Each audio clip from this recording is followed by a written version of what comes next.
Hi, everyone, and welcome to another session of Ask the Expert. My name is Steve Bell, and in this session, I will be doing CMDB Basics Part 2. I will be doing the implementation component of this. So I mentioned in my last CMDB presentation back in February that there were several things that needed to be implemented. So what I want to do on this particular session is to show you some of those things that I use as a best practice and I recommend for some of our customers. Depends on the situation, obviously. And I want to put a caveat in here right now.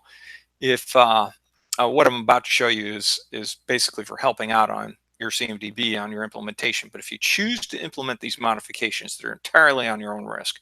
So, just remember that anything you do may have an effect and you want to be careful with what you do. Most of what I'm going to be showing you, no effect. And it just, it'd be very, very useful for you to do it. But be careful in doing a couple of these and I'll point out what the care needs to be and how it needs to be handled. Okay, so for those of you who don't know me, again, my name is Steve Bell. I am a 4-year MVP and I've been honored with the 2019 MVP this year.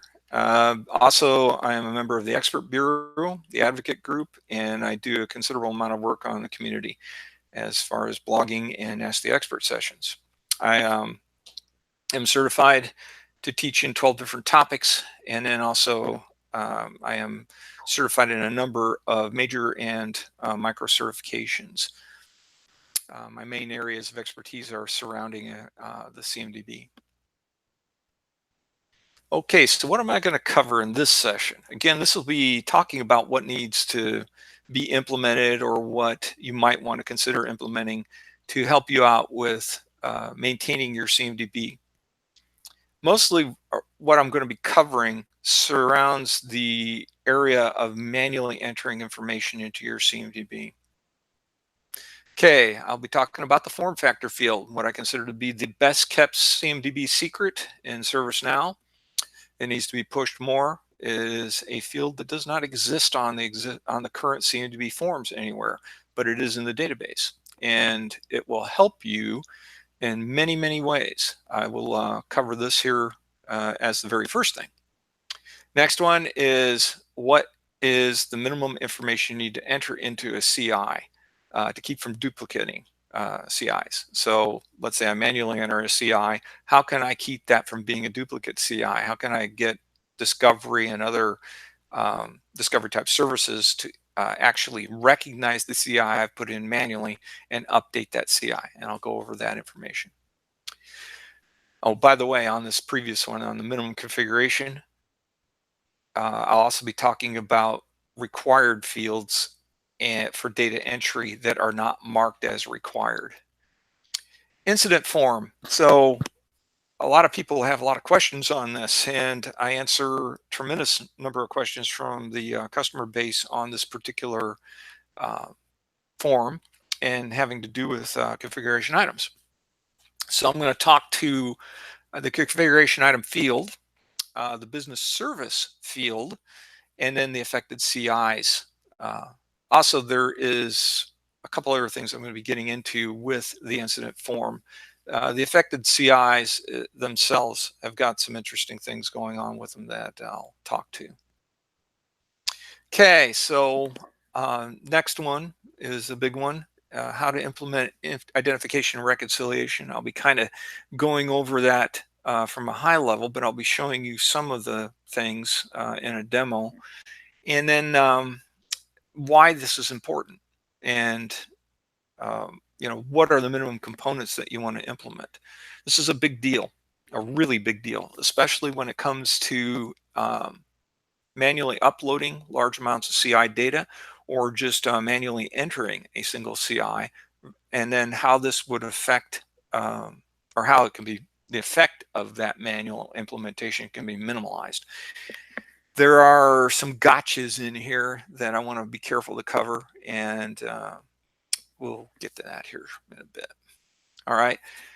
Configuration item relationships. So this is a big one.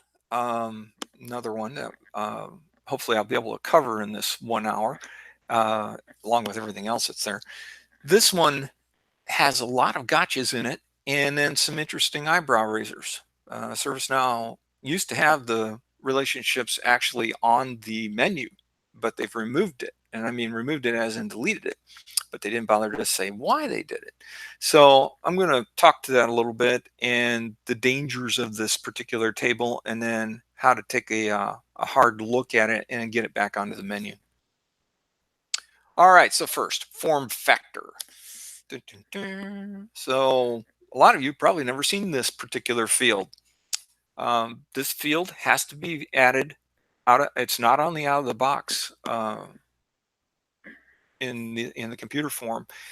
It is available to the computer form and everything that inherits from computer. It's also available to the Netgear form and everything that inherits from Netgear, but it is not on any of the forms. It is an awesome field. It will reduce the need for additional tables. A lot of people have no idea this is there and what it's good for. They just see that field sitting there in the available field list, and then they go off and create a brand new table, custom table to capture something like PC data, which, by the way, there is now a PC table, and I disagree with the creation of that table altogether. But the form factor field's been there since, like, the beginning of the CMDB CI, and needs to be a major field that's on the form. I have never been able to get that message across. So let me reiterate it here. Form factor is your friend. It is a listing of various types of computers. It is not on the form out of the box. You will have to add it. And I'll show you how to do that here in a moment, and then what's actually contained in it. And then I'll talk to the Netgear side as well. So anyway, what's in the form factor field? It will have desktop, laptop, thin client, and then rack mount, tower, things like that. So it actually has these subclassifications, if you will, embedded in this field for use as a secondary classifier for the for this particular type of computer. Computers is a generic table for the most part. It's inherited. There are inheritance streams downstream from it. So, server inherits from computer, for example. But just let it be known that this particular field keeps you from having to create custom tables. And that's a big deal, because you'll have to maintain those tables. You'll have to do all the reporting against those tables and everything else. Here, computer allows you to do reporting against form factor. So I want all the desktops that are currently in the CMDB. I just add the form factor to my form, make sure it gets filled out. By the way, it's manual. This is not a discoverable field. And then I can report on the types. So anyway, let me show this, and we'll add it to the actual computer form. Let's go look at computers. So go to base item computers. I put in a computer for this demonstration purpose.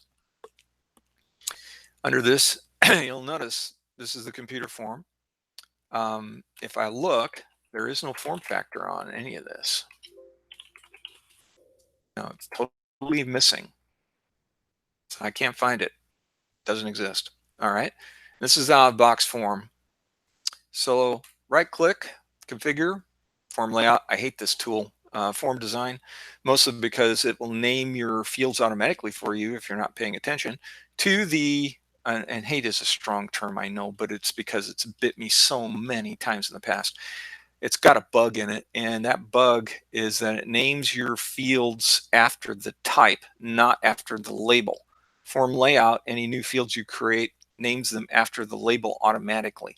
This is an older tool, but it's solid as a rock. This is the newer tool. It has some really nice, useful features in it, but I shy away from it because of that auto naming of type. So let's say I have a field and I call it username, just out of grabbing something out of the air. Form layout would name that u_user_name. It's a reference field, right? So what ends up happening is form design would name it something like U_reference1 underscore whatever, but it wouldn't have the actual label information in the name of the field. And once you create the field, that's locked in. You can't go back and change the actual name of the field, U underscore whatever. You can change the name or the label on the field, but you can't change the name of the field. So you're forced to actually, when you use this tool, if you get bit at it by that, you have to go drop the field. And that's assuming that you've found out immediately that the problem had occurred. So I stay away from this. I really do. Anyway, form layout. And then form factor. And add that over. I'll place it under manufacturer. You can put it on either side. You can put this in the configuration side. I consider it to be more of a high level. That's right up there with serial number and all the others. So I leave it at right about here is my favorite place to put it. I'll sometimes place it under the asset field. But anyway, here it is. And if you click on it, this is what's available. Cool, huh? So, this particular test computer is probably a desktop, so I'll just name it desktop and save.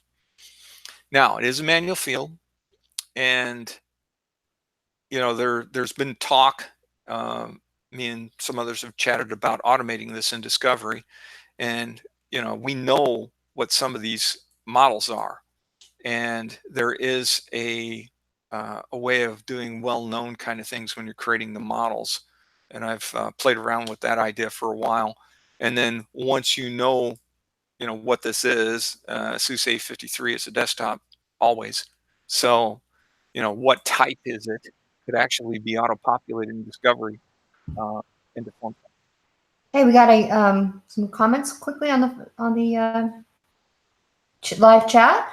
Will says, why is form factor found on CMDB underscore CI underscore computer and not models? For example, underscore hardware. Oh, he said, oh, never mind. You just covered that. Because then you could set one each of the model instead of having it set on each CI. But he just said, never mind. Thank you. Yep, he answered the question for himself, and that was a good answer.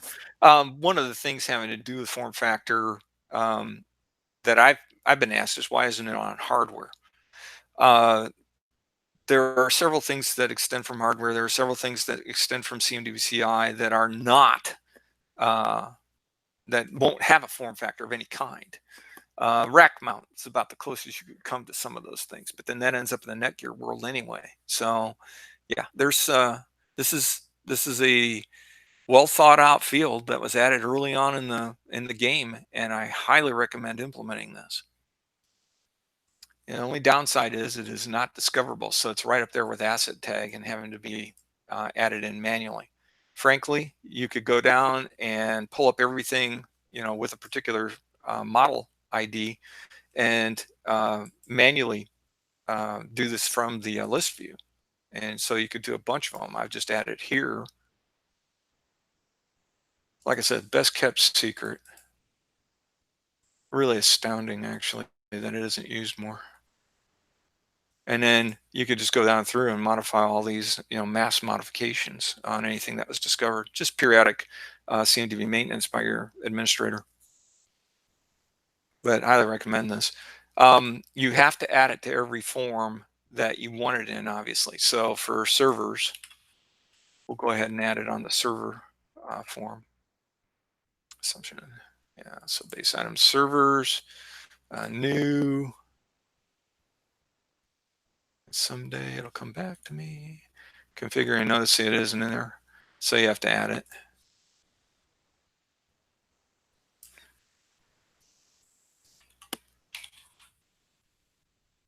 And since it inherits from CMDB CI computer, this is going to have the same values in it.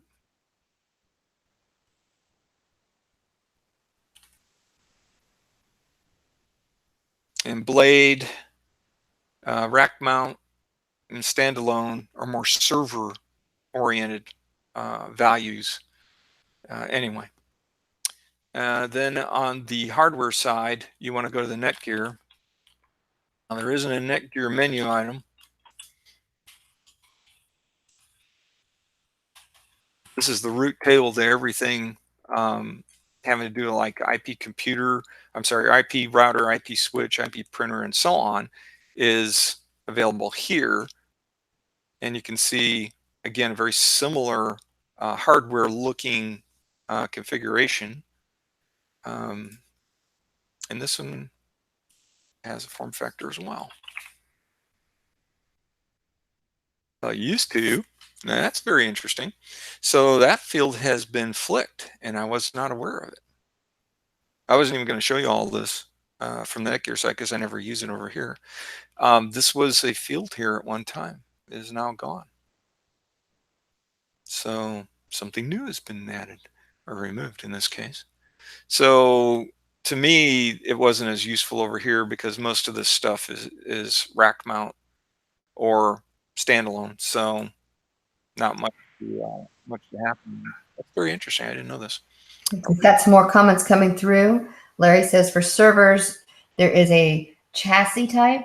Adding this to a server form will invariably confuse others, in his humble opinion. Annabelle says, it did appear in my server form in dev. Is there a reason why I didn't have to add it, but not on my IP router form? And Will said, we added it to model.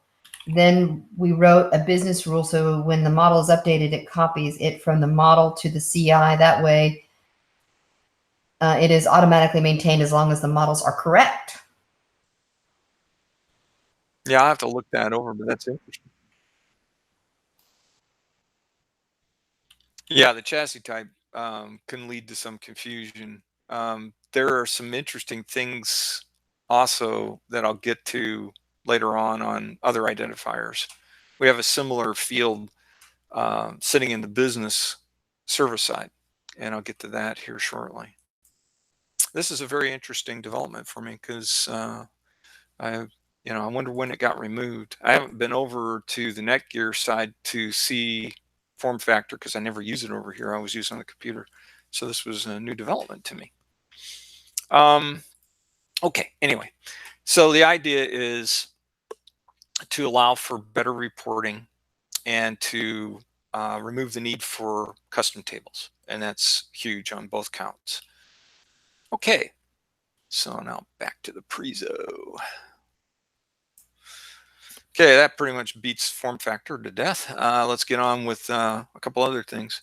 So on the computer, there's a minimum amount of CI data that you have to have for manual entry. And my recommendation is to enter these three things. Now, first off, class is a given. So class is interesting because in discovery, it can reclassify a particular CI if it finds a match on the serial number. The serial number is a very big deal for discovery. And if the serial number is missing from the record you put in, it falls back to name and class. So having these two fields in there on top of picking the proper class is really important. Try to get the minimum generic class for a particular CI you're manually entering. For servers, it'd be computer, obviously. If you're uncertain if it's a server or desktop or whatever, get it into the computer table. Discovery will reclassify it should it find a match on one of the other two values. This is big.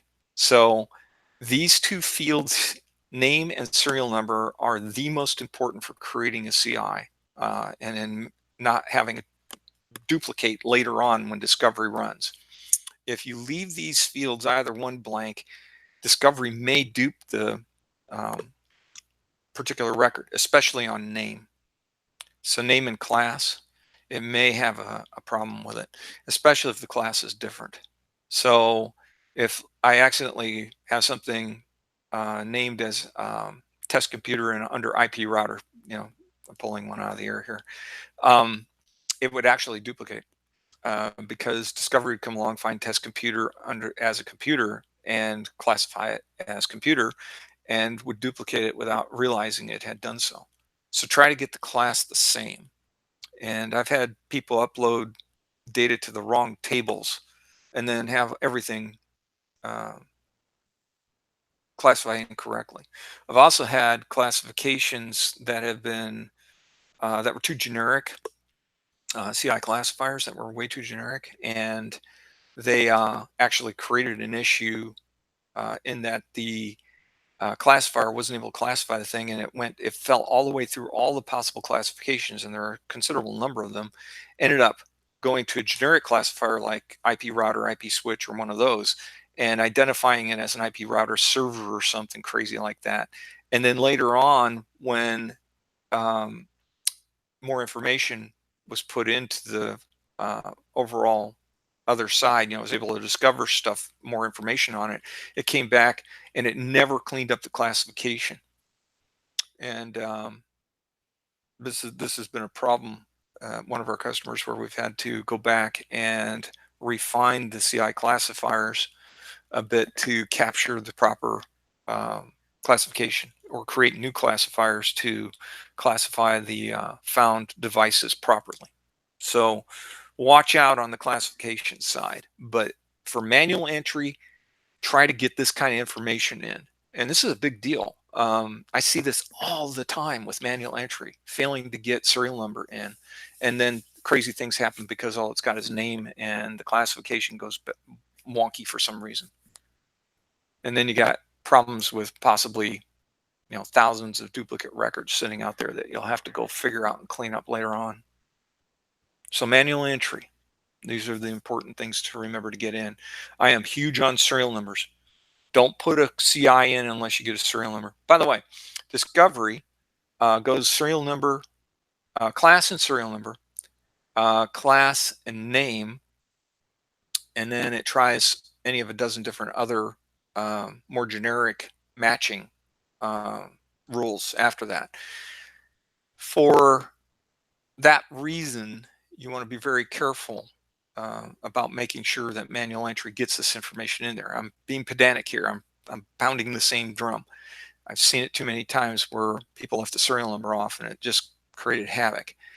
The next piece is service mapping. Service mapping creates the very minimum amount of information, or creates a CI based on the very minimal amount of information, and therefore the CI doesn't have a lot of stuff populated necessarily unless you go and create the extra steps in your patterns to populate that information in, like manufacturer model may not be written into a particular pattern to be populated into the CI, so you'll have to go add those. All this stuff helps with identification of the CI and reducing the possibility of duplicates.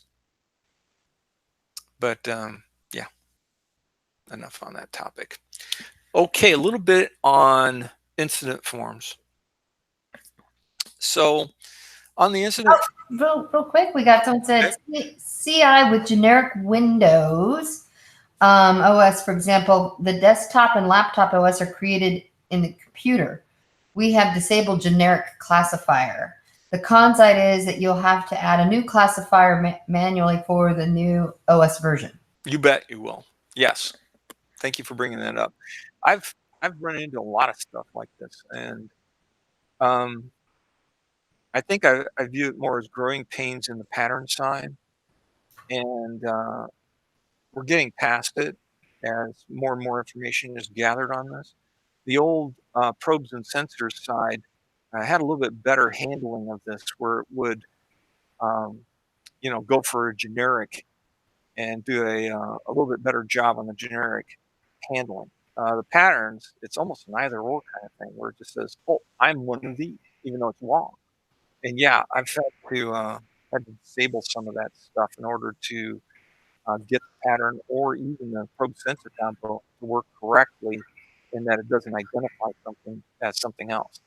And then going in and creating a special classifier to get it right.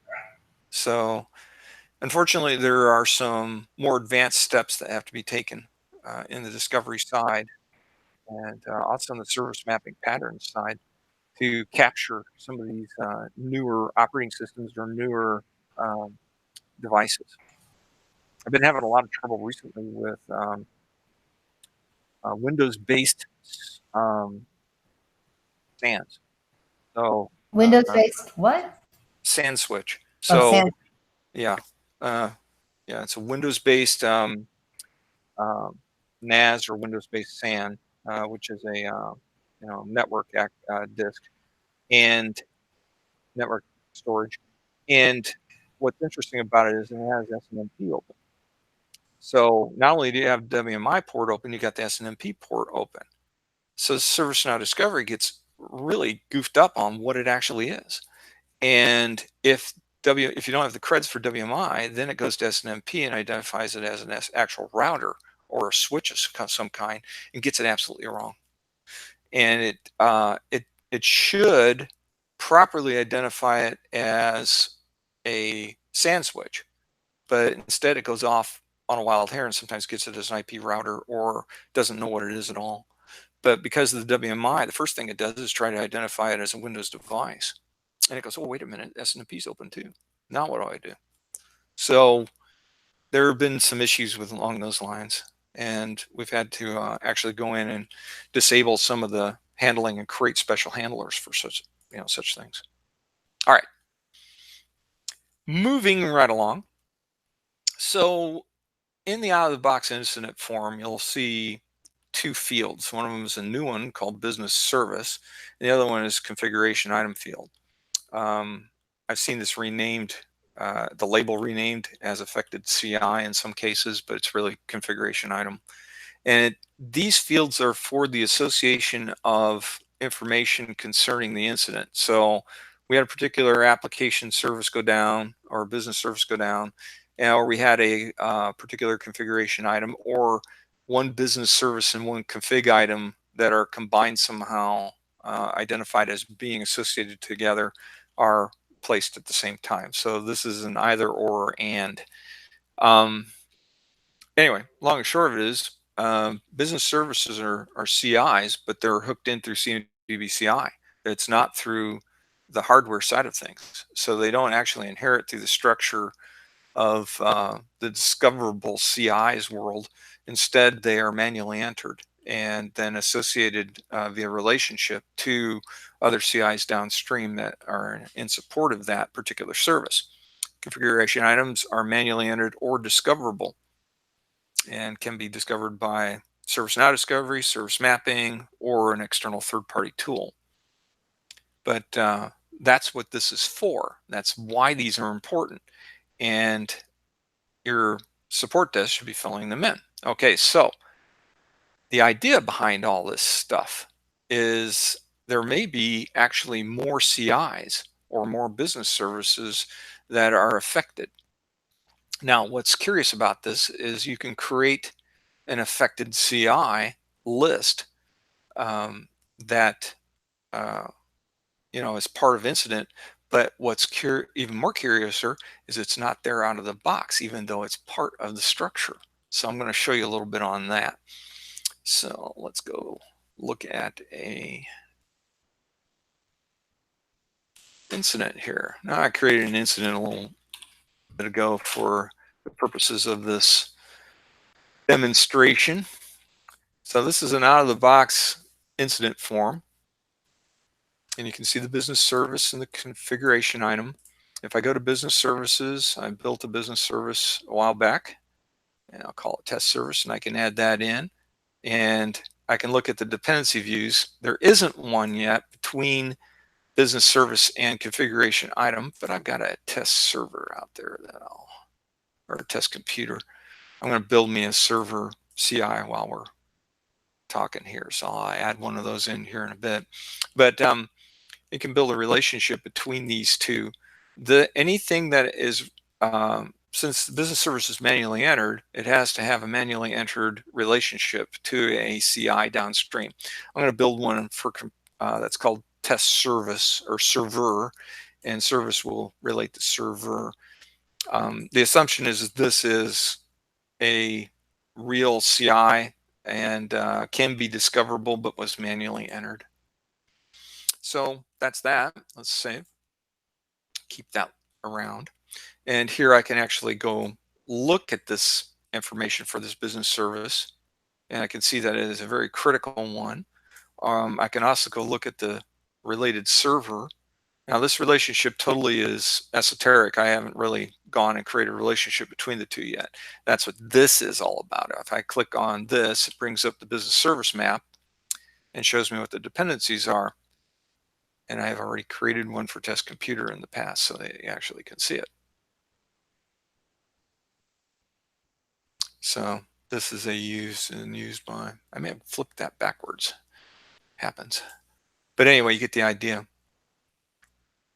All right, so let's go down here to the bottom.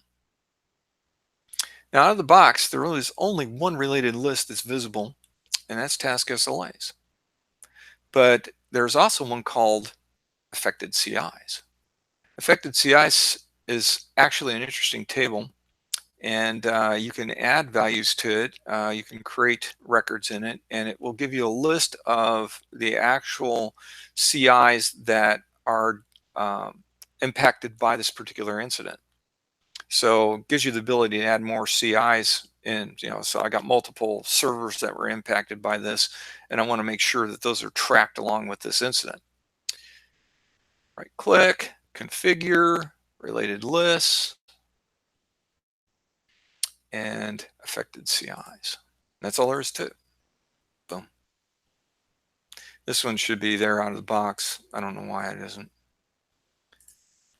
So I've got one affected CI, and that's because I entered it in as up here. This is automatically added in when I create one here and save. It goes out and creates an affected CI record. This record has only the basics of information in it. It tells what task it's associated to. I didn't want that.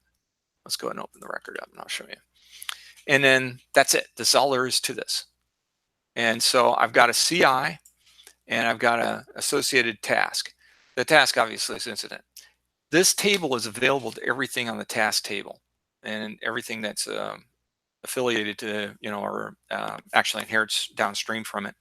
Those include problem and change. And whereas, in change, you want the affected CI list. In problem, you want the affected CI list. So I recommend adding this in as a additional related list down at the bottom. The other one that's kind of interesting is notice I only have an add button here, but I can't remove an affected CI from this list easily. If I go to this record, it does allow me to delete this record here, but it doesn't allow me to remove the records elsewhere. I can get rid of them here and delete here. So I have a couple ways of removing. There is no actual delete button that allows you to do list deletes other than through this right here. Another possibility, but I don't like it, is to actually override the edit. And I'm just showing this because it's kind of interesting, but don't do this. This is not a recommended practice, because what it does is it actually removes the record from the association, but leaves the record there. It's bizarre. So if I go to list control, I can actually enable edit.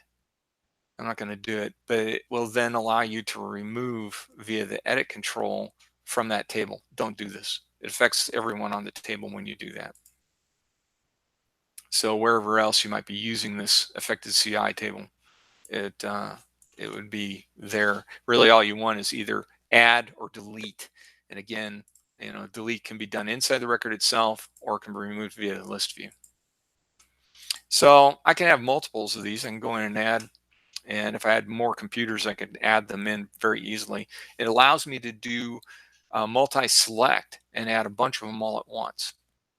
So I have the ability to search down the list. I can search via the filter. I have a lot of flexibility right here to go collect a whole bunch of CIs that may be affected by a particular outage, and allows me to manually add them in as affected animals. I like this feature a lot. Okay, let's see. What else did I wanted to show you here? I think that's pretty much it. So more really great stuff that can be done as far as incidents are concerned. I'm going down my list here, looking at it and seeing if I missed anything.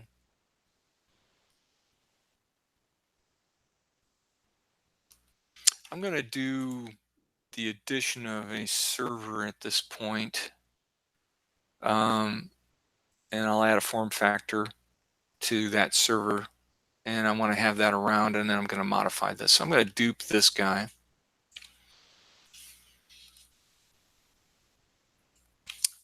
And you can jump straight to a particular table if you happen to know the name to it. I'll do that here.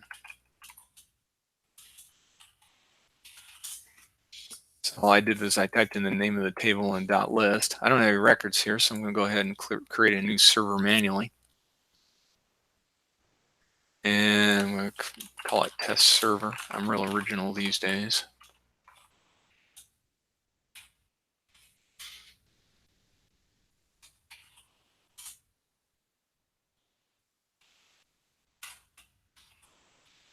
Up here,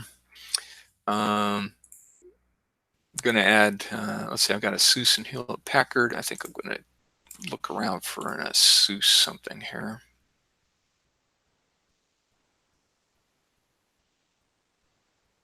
I like Dell. Dell's good. We'll do Dell. And I'll probably need to add in a Dell here because this is absolutely a blank sheet right now.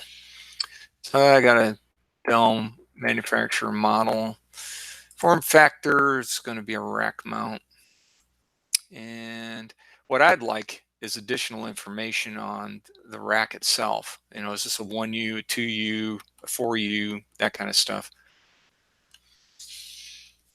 I've seen people add that as custom.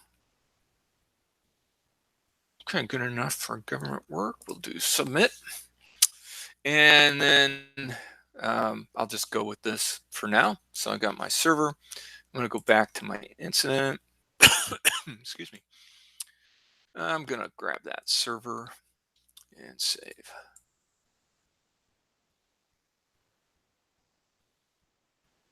Notice that down here under the affected CIs, that the one that was computer is now server. Cool, huh?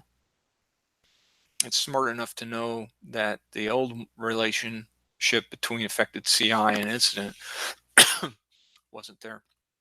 I'm going to put my other one back in. It actually is affecting a computer. So I'm going to go back to all.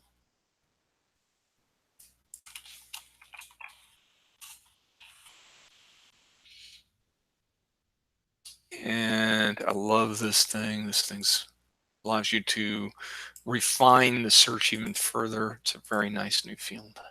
I can grab this guy. There, Larry adds rack RUs are contained in the rack model record in their CI class. Yes, yes. Thank you, Larry.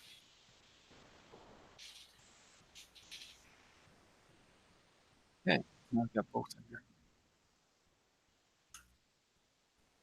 But this allows me to report also against this kind of thing. So I want to know all affected CIs for a particular incident.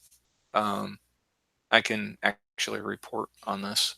I can create a database view and link everything together and then go report on all the affected CIs for all incidents over a particular date range, let's say.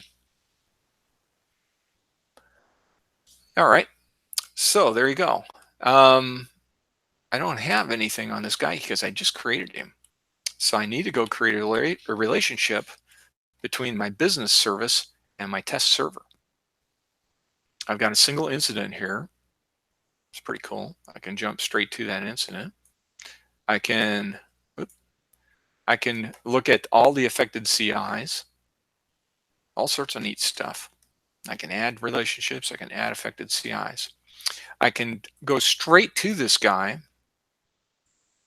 by viewing the form and adding the relationship there. And this I'll show you briefly. So now here's our test server. You can do a plus over here by going down to related items. This brings up the form for adding a relationship. And so I can have used and used by, which is my favorite. You can add these in. They're suggested relationships, and there is a suggested relationship table. you can type in used and used by. So used by parent, used by child. This is a child. So I think that's the one I want. You can hide user relationships and you can hide group relationships. It'll reset your list when you do this.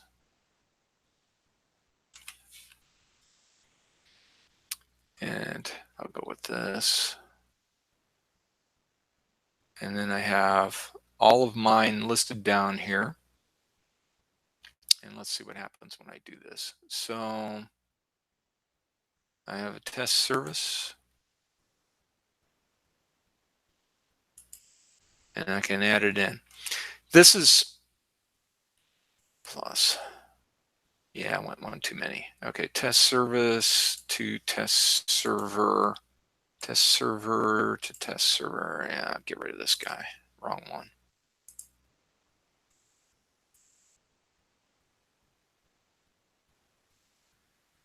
So, collected one too many here.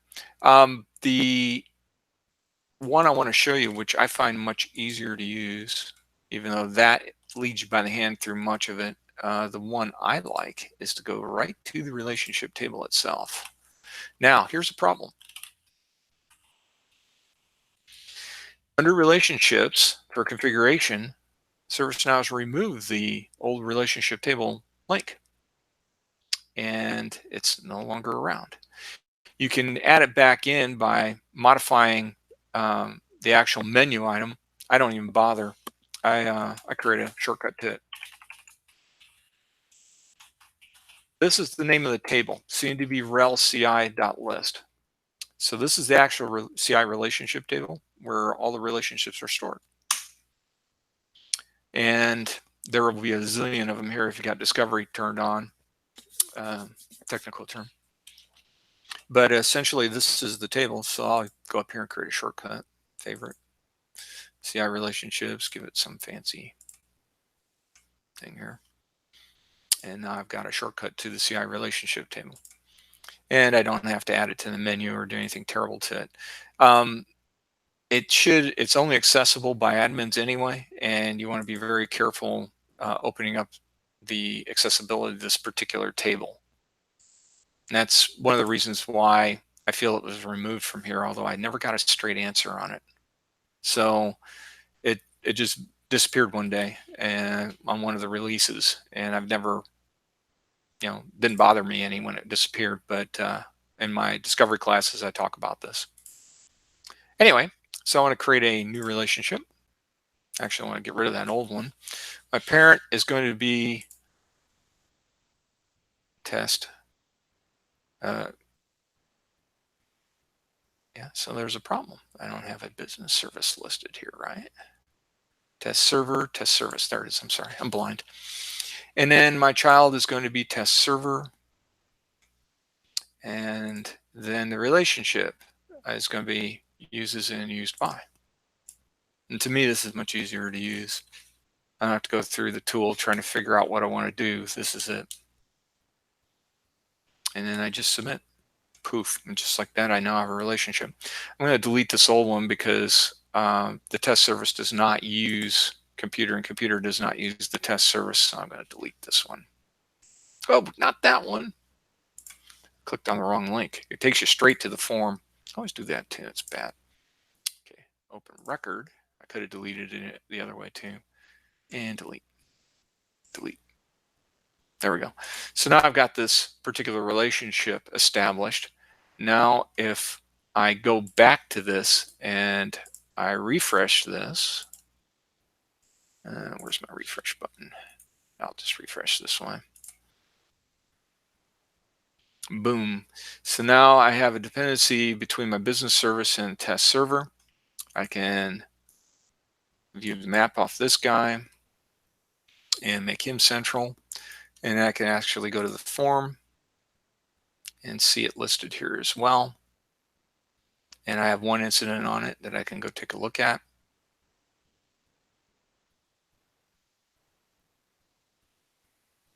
That's how to manually enter a dependency.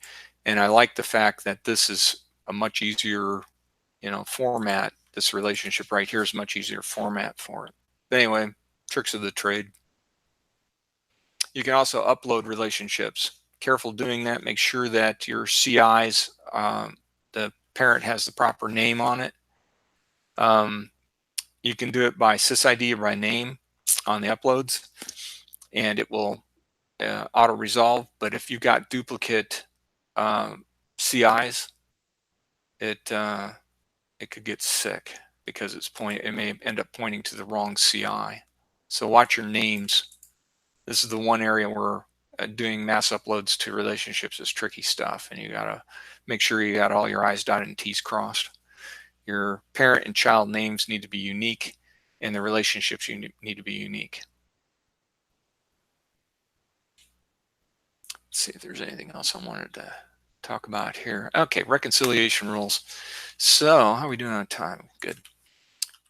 Let's see. I might be a little late in jumping in here, but they said, Lalit said, is CMDB underscore rel underscore CI table gets auto-populated if discovery or service mapping is used for CMD population?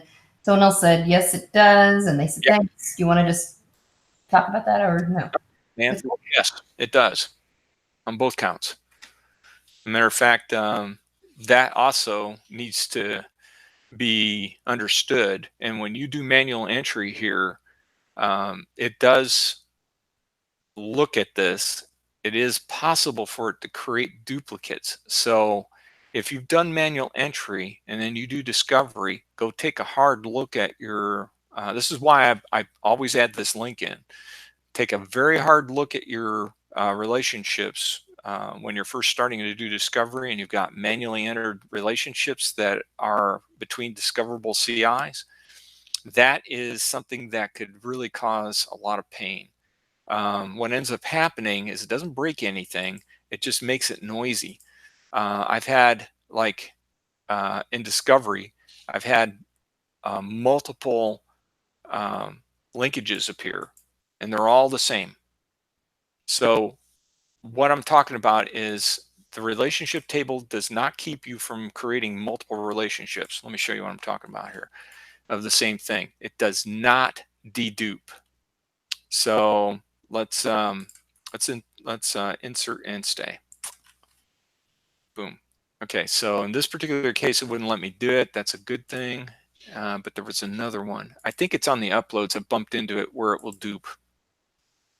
So it keeps me from creating a new one with exactly the same nomenclature, but I can get away with it. I think by export and import, I can cheat and it will let me in and let me create a second one that's exactly the same. Anyway, what ends up happening is you get multiples of these, and I've seen them up to 40 or 50 duplicated because of multiple imports going on where it didn't dedupe on the import. So watch out. When you're first turning discovery on, take a hard look at your manually entered versus the discoverable versions.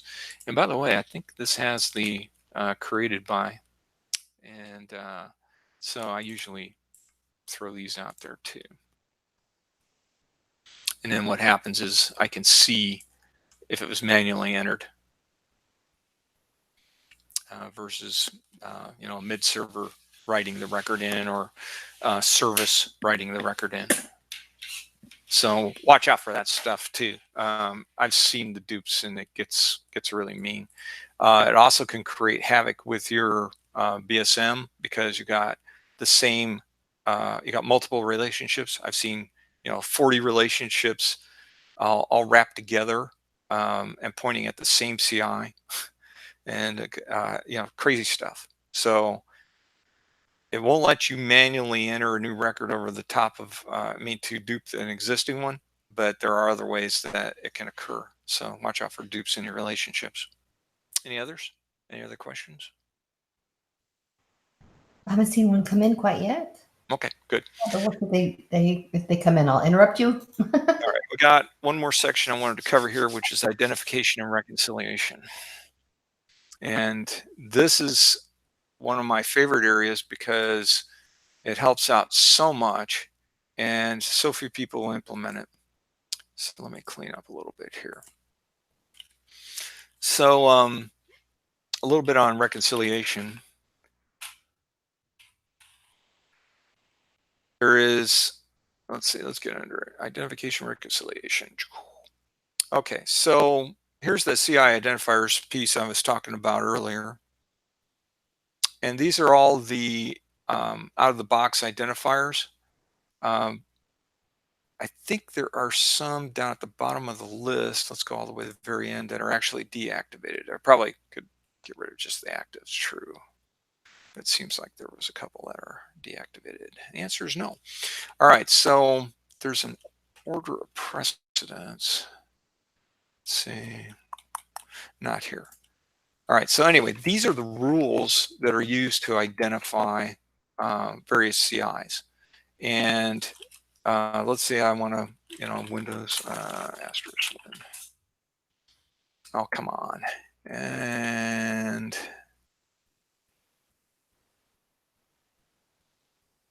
pick one of my favorites here. A lot of software. Everything with SW in it, I don't really care about. And application rules. Here, I like this. Rack mount unit, chassis blade. Here we go, Cisco blade. Give you an idea on what it is and what it's good for. And it's taking its sweet time to open it up. There it goes. So this is an identifier. There is a actual identifier entry, and here's the priority stuff I was thinking of. And what this does is allows you to actually go in and specify what criteria can be used to uniquely identify this particular device. And you have rules that say I'm a Cisco UCS blade, and then you have this identifier entry, which actually looks for it in the CMDB CI. So if I get a match on this, but you can add more. So in this particular place we're talking about class and serial number, but you can add a third one in if you want and say I have to have all three. So it's possible to actually set up a refinement via an identifier entry. This is the AND side of things. The OR side is to add a second record and have it be, well, class and serial number is this one, the next one will be class and name. So if class and serial number fails because there's no serial number, then it will go to the next identifier, which would be class and name. So pretty cool, huh? This gives you the ability to refine things to make them more useful. So for servers and such, it's a good way of doing it. I wanted to find a particular one here. Let's see. Oh wait, there was an ESX. A lot of different software types. Well, I won't get bogged down in this because there's more I want to show y'all. But here's load balancer stuff. Here's load balancer services. Being able to identify the software behind it. You can see all the identifier entries for actually locating it inside of CMDB. That gives you an idea. All right, so the next thing. What is reconciliation? So I have multiple possibilities for getting data into the CMDB. I have manually entered records.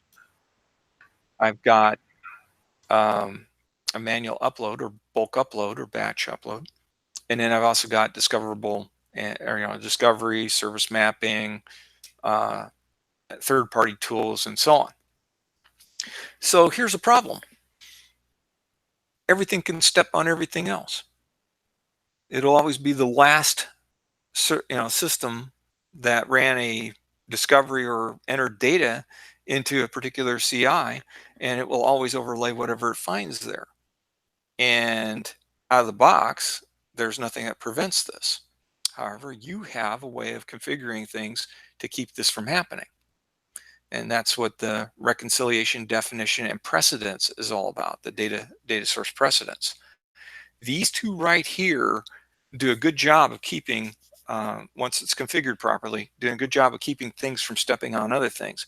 It allows you to set up a golden record of source. So let's say I want ServiceNow Discovery to be my golden record of source. That means anything that ServiceNow Discovery discovers, it will write over anything else that's there for a particular table I designate or even particular fields I designate. And this is pure gold because it allows me then to say, I've got discovery, I've got SECM, I've got manual entry. And I can define all three in here, and then whatever happens, the actual golden record of source, if it finds data, that won't be touched by anything else that comes along later. So I'll show you here. I would create a record. Let's make the discovery. By the way, the discovery of ServiceNow. Computer. Let's see, computer. And I won't do anything else. So this sets up that, here's one possible source of information. Okay, that's all I'm doing. I'm setting up a source of information. I'm going to set up another one. I'm going to do it for manual entry. And I'm going to do it for computer.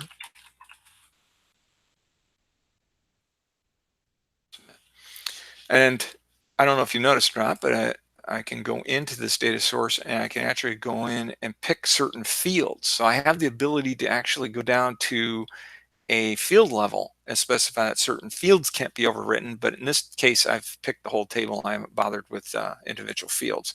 So if ServiceNow Discovery comes in and writes a record into the computer table, and our wonderful manual entry comes along and tries to put data in on that record by overwriting what Discovery put in, it won't let you.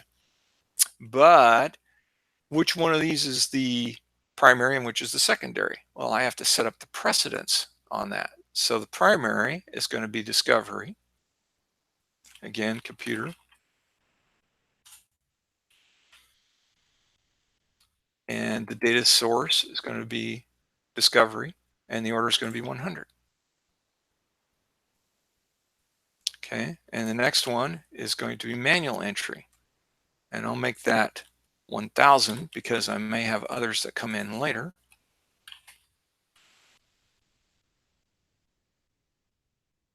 And this is going to be manual entry. And now I've set up an order of precedence. If I manually enter something and it's an empty field or an empty record, in this case, it will allow me to put data into it. But then if discovery comes along and finds that same record, it will overwrite the data I've got there.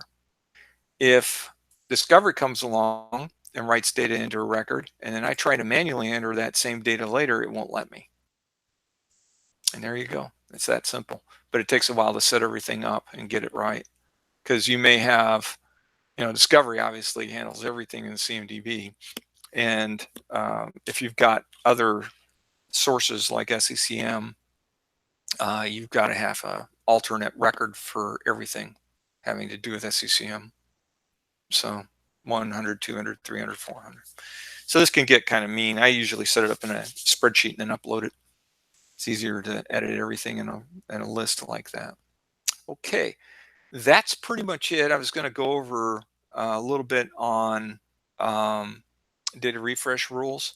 One thing I wanted to point out is you can go to CI Class Manager.